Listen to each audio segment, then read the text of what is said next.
आज आपको बड़ा ही मार्मिक प्रसंग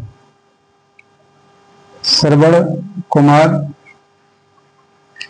की कथा का प्रसंग है। कैसे श्रवण कुमार का जन्म हुआ और कैसे श्रवण कुमार को दशरथ ने अपने एक बाण से मार गिराया था। तो आ जाइए साथियों, आपको इस वृतांत को सुनाते हैं। श्रवण कुमार की मां का नाम ज्ञानवती था, जबकि श्रवण कुमार के पिता का नाम शांतनु था। ये दोनों करधन ग्राम में निवास करते थे, जो बलुआ मेट तहसील में बताया जाता है। जब शांतनु और ज्ञानवती की शादी हुई तो काफी वर्षों तक इनके कोई पुत्र पैदा नहीं हुआ। जब काफी वर्षों तक पुत्र पैदा नहीं हुआ तो इन्होंने वन में जाकर वरुण देवता की काफी दिनों तक तपस्या की। वरुण देवता जब प्रसन्न हुए, प्रसन्न होने के बाद देवता ने कहा कि आप कोई भी वर मांग लो, मैं आपके वर देने को तैयार हूं। मैं आपके तप से बहुत प्रसन्न हुआ हूं। तो उन्होंने कहा कि हमें धन दौलत की कोई अभिलाषा नहीं है, हमें तो आप वर देना ही चाहते हैं। तो पुत्र के रूप में एक बहुत उत्तम पुत्र की हमें प्राप्ति हो, ऐसा वर दीजिए। तो वरुण देवता ने कहा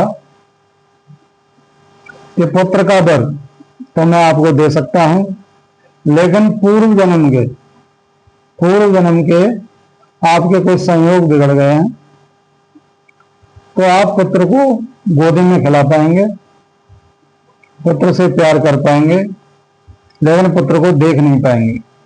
इसलिए आप दोनों को अपने नेत्र मुझे दान करने होंगे। दोनों लोग इस बात पर एग्री हुए और उन्होंने वरुण देवता को अपने नेत्रों का दान दे दिया, शांतनु ने भी और ज्ञानवती ने। देखिए, माता पिता हमेशा बच्चों के लिए ऐसी कसौटी पर हमेशा से उतरते चले आए। केवल पुत्र प्राप्ति के लिए ज्ञानवती और शांतनु ने अपनी नेत्रों का दान दे दिया और अपने हमेशा के लिए नेत्र वरुण देवता को दान में दिए। जब वरुण देवता को नेत्र दान में दिए तो उन्हें श्रवण कुमार के नाम का एक अलौकिक पुत्र पैदा हुआ। अलौकिक जब पुत्र पैदा हुआ तो वो इतना आज्ञाकारी पुत्र था कि हमेशा माता पिता की बड़ी सेवा किया करता था। उनकी तो यही दिनचर्या होती थी कि श्रवण सुबह जगता था, जगने के बाद तालाब से मटके में माँ बाप को नहलाने के लिए जल लाया करता था। नहलाने के बाद जितनी भी दैनिक क्रियाएं होती हैं, ये सारी उनका पुत्र श्रवण किया करता था।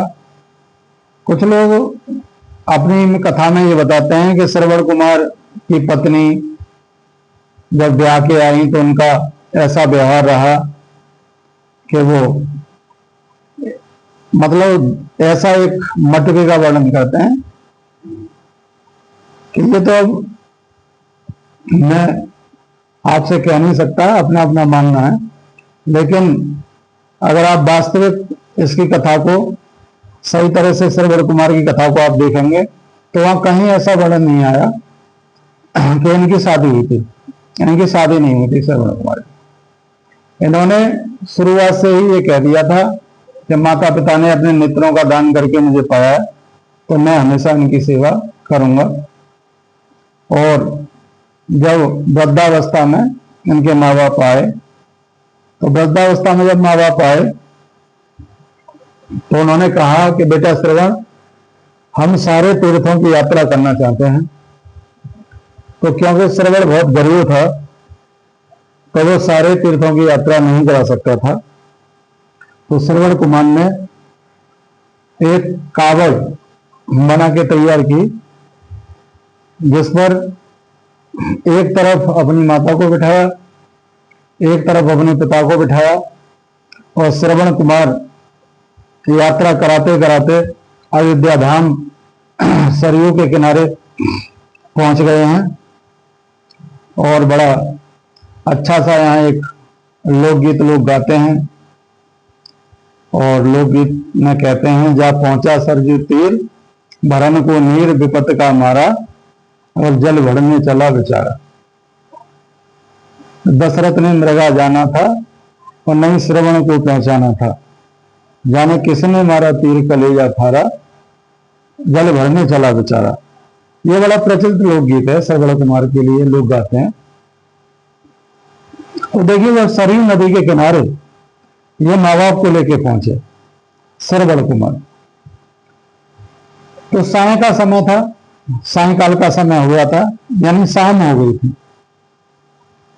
शाम हो गई थी तो इन्होंने अपनी कांवड़ को वहां पे रखा, और रखने के बाद इन्होंने माता पिता से हाथ जोड़ के पूछा कि माँ, क्या आदेश है मेरे लिए, अब शाम हो गई है और कल की यात्रा तो सुबह से प्रारंभ होगी। तो उन्होंने कहा कि बेटा, सबसे पहले तो ऐसा करो कि मेरे लिए आप पानी भर लाओ, तुम्हारे पिता को भी प्यास लग रही है और मुझे भी प्यास लग रही है, ऐसा ज्ञानवती ने कहा। श्रवण कुमार जो कि बहुत आज्ञाकारी थे, लोटा लेके चले। और देखो श्रोताओ, जीवन में हमेशा ये याद रखो, आप घर घर में देख रहे हो आजकल कि बच्चे आज्ञाकारी नहीं है। आज एक हमारे अलीगढ़ से वक्ता आए थे हमारे यहाँ, वो ये कह रहे थे कि मैं आपकी गुरुजी हर कथा को सुनता हूं, और आपका कथा कहने का अंदाज और श्रोताओं से अलग रहता है, और आप कथा के बारे में एक सटीक जानकारी उपलब्ध कराते हैं। और मुझे आपका दिव्य ज्ञान चैनल बहुत अच्छा लगता है। और आज मुझसे वो मिले थे, उन्होंने कहा था कि बच्चे बात नहीं मानते हैं, थोड़े से दुखी थे कि बच्चे हमारी बात नहीं मानते। तो श्रोताओं, मैं आपको बताऊं कि हमेशा देखिए, देश भाव जो करता है वो हमेशा अंतर बेटा करता है। बहुएं तो अलग कुल की होती हैं। श्रवण कुमार ने इसलिए शादी नहीं की, देश भाव बेटा करता है हमेशा। वो कहता है कि देखना, पापा ने ऐसा गलत कर दिया है। अच्छा, आपको आज पता है पापा तो काफी दिन से गलत कर रहे हैं। तो वहीं से ऐसी चीजें परिवार में घटनाएं घटने लगती हैं कि धीरे धीरे तुम्हारी पुत्र वधू और उसके बच्चे सारे तुम्हारी आज्ञा का पालन करना बंद कर देते हैं। तो ये शुरुआती जो उत्पन्न करता है वो हमेशा आपका बेटा ही करता है। बेटियों को दोष देना बहुत कम परसेंटेज में मानिए आप, क्योंकि देखो श्रवण कुमार की कहानी से हमें यही शिक्षा मिलती है कि श्रवण कुमार जब कलश अपना लेके चले हैं और जब सरयू के किनारे पहुंच गए हैं, और जैसे ही उन्होंने लोटा डुबोया है, क्योंकि राजा दशरथ शिकार खेलने के बहुत शौकीन थे। वो हमेशा शिकार खेला करते थे, रात रात में भी शिकार खेलने को निकल जाया करते थे, क्योंकि राजा दशरथ शब्द वेदी थे। शब्द को सुन के बाण चला दिया करते थे। जैसे उन्होंने देखा कि भैया ऐसा लगता है कि कोई हिरन है, कोई हिरन है और पानी पी रहा है वो नदी पे। सैनिक बोला कि नहीं राजा साहब, कोई बड़ा जानवर लग रहा है, बड़ा जानवर है कोई। क्या नहीं बेटे, बड़ा जानवर नहीं है तो गलत कह रहे हो, बड़ा जानवर इतनी आवाज कहां करता है, ये कोई बहुत अच्छा सा हिरन है। थोड़ी थोड़ी देर आवाज आ रही है। जैसे ही कानों में आवाज पड़ी दशरथ की, उन्होंने समझा कोई छोटा सा मृग आया, तो उन्होंने शब्दावेदी थे राजा, शब्द को वेद के बाण चला दिया करते थे। तो शब्द को जैसे ही वेदा है और जैसे ही बाण लगा हिरन में जाके, ऐसा उन्हें महसूस हुआ, लेकिन बाण सीधा सीधा श्रवण में लगा, ना कि हिरन में लगा। तो मैंने कहा आपसे, कभी जाने अनजाने में, बिना दशरथ का इरादा नहीं था करते, दशरथ ये जानते नहीं थे, दशरथ को पता नहीं था कि बाण किसको लगेगा। उन्हें तो ऐसा महसूस था कि बाण हिरण को लगेगा, लेकिन वहां हिरण नहीं था, वहां श्रवण कुमार था। और जब जैसे ही बाण लगा श्रवण के मुंह से निकला हाय राम। तो देखिए, श्रवण कुमार की कथा में श्रवण के मुंह से हाय राम निकल रहा है, और लोग ये कहते हैं कि सब त्रेता युग में राम का अवतार हुआ। राम का नाम तो चारों युगों से विख्यात है, केवल रूप बदलते रहे। दशरथ के भी कोई संतान नहीं थी। दशरथ की वंशावली में अधिकतर यही हुआ है कि दशरथ के बाबा, दशरथ के पापा, किसी को भी आप देखो, उनकी वंशावली में यही हुआ है कि अधिकतर यज्ञ करा के या किसी प्रसाद से ऐसे संतान उत्पन्न हुई है, काफी यज्ञ कराने के। दशरथ पर तो कोई संतान थे ही नहीं। दशरथ जब भागे हैं, उन्होंने सुनाया हाय राम। कुछ लोग कहते हैं कि साहब श्रवण भांजा था दशरथ का कथाओं में। बहुत ऊंचे ऊंचे कथावाचक कह देते हैं कि मैये श्रवण कुमार दशरथ को भांजो। सुनो मेरी बात, श्रवण कुमार दशरथ का भांजा था, यानी मामा लगते थे दशरथ। लेकिन देखो, किसी भी आप ग्रंथ में कहीं पे भी आप देखोगे तो ऐसा रिश्ता कहीं नहीं आया है।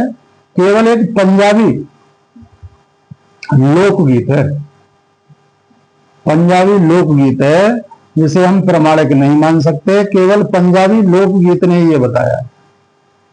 पंजाबी लोकगीत पंजाबी में ये कह रहा है कि श्रवण कुमार की मां ज्ञानवती दशरथ की दूर की बहन थी, दूर की, खास रिश्ता नहीं था,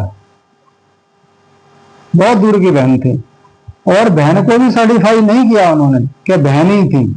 साफ साफ लिखा हुआ है, पंजाब की एक लोक भाषा की किताब है, आप उसे जब आप पढ़ेंगे तो उसमें आप पाएंगे कि केवल दूर की रिश्तेदार बताई गई हैं। और देखिए, अब घर घर मोबाइल है, आप गूगल भी करेंगे तो गूगल भी आपको यही जानकारी देगा कि पंजाबी लोक किताब में या लोक गीत में ये लिखो वो है कि केवल श्रवण कुमार की मां दशरथ की दूर की रिश्तेदार। और श्रवण कुमार के बारे में लोग तथ्य गलत पेश करते हैं कि उनकी पत्नी साहब एक में खटा महेरी बनाती, एक में मीठी खीर बनाती। श्रवण कुमार ने एक दिन अपने पात्र में रखी खीर को उन्हें दे दिया, तो उन्होंने कहा कि बेटा घर में आज खीर बनी है। तो बोले कि पिताजी खीर तो रोज बनती है, ऐसे सुनाते हैं आप। लेकिन आप जब सटीक ज्ञान को देखोगे और रामायण में ऐसे आप पढ़ोगे तो आपको जानकारी मिलेगी कि श्रवण कुमार की कोई पत्नी नहीं थी। हाँ, एक पौराणिक कथा में जो मंथरा दासी है उसको श्रवण कुमार की पत्नी बताया गया, एक पौराणिक कथा में। मंत्र जिसने कान मर दी थे के वो पत्नी बताई गई है। तो चलो ये तो अपने अपने मत हैं विद्वानों के, जैसे भी हों, लेकिन कथा की जो प्रामाणिकता है, क्योंकि हमारा चैनल दिव्य ज्ञान चैनल है, तो हम आपको वही ज्ञान देंगे जो बाकी प्रमाणित है। तो दशरथ पास में पहुंचे तो हाय राम कह के श्रवण कुमार और तड़प रहे हैं। तब जाके श्रवण कुमार को गोदी में उठाया है कि बेटा ये तो मुझसे अपराध हो गया सायकाल के समय, और मैंने हिरण को समझा था, मैंने नहीं समझा था कि आप जल भरने आए हैं, मुझे माफ कर दो। श्रवण कुमार हाथ जोड़ के कहा है। तो उन्होंने ये कहा कोई बात नहीं है, आप राजा हैं, मैं आपके दूर के छोटे राजाओं की प्रजा का एक छोटा सा बच्चा, और मैं आपसे द्वेष भावना नहीं रख रहा हूं, लेकिन मेरी एक विनती है, आप जाओ और एक पात्र में जल ले जाओ, मेरे माँ बाप प्यासे बैठे हैं, उनको जल पे आया। तो पहुंचा है दशरथ, आज राय दशरथ जल लेके चले हैं। जल लेके जब चले तो जाके नेत्रहीन थे, दिखाई नहीं देता था माँ बाप को। पूछ रहे हैं श्रवण कुमार जल ले आयो, राजा चुप खड़े, जवाब नहीं दे रहे हैं। अब बोले कि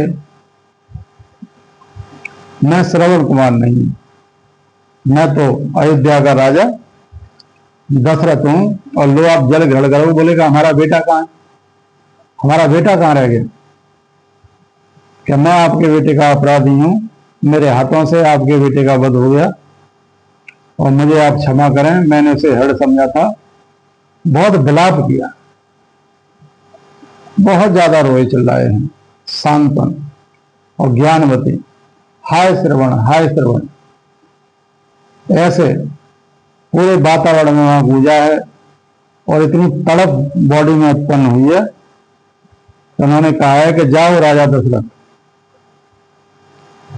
जिस बेटे के वियोग में हमारी मृत्यु हो रही है, ऐसे ही बेटे के वियोग में आपकी मृत्यु होगी। तो दशरथ ने हाथ जोड़ के कहा है, और दशरथ हंसने लग गए। तो बोले तू तो राजा भी है और दुष्ट भी है,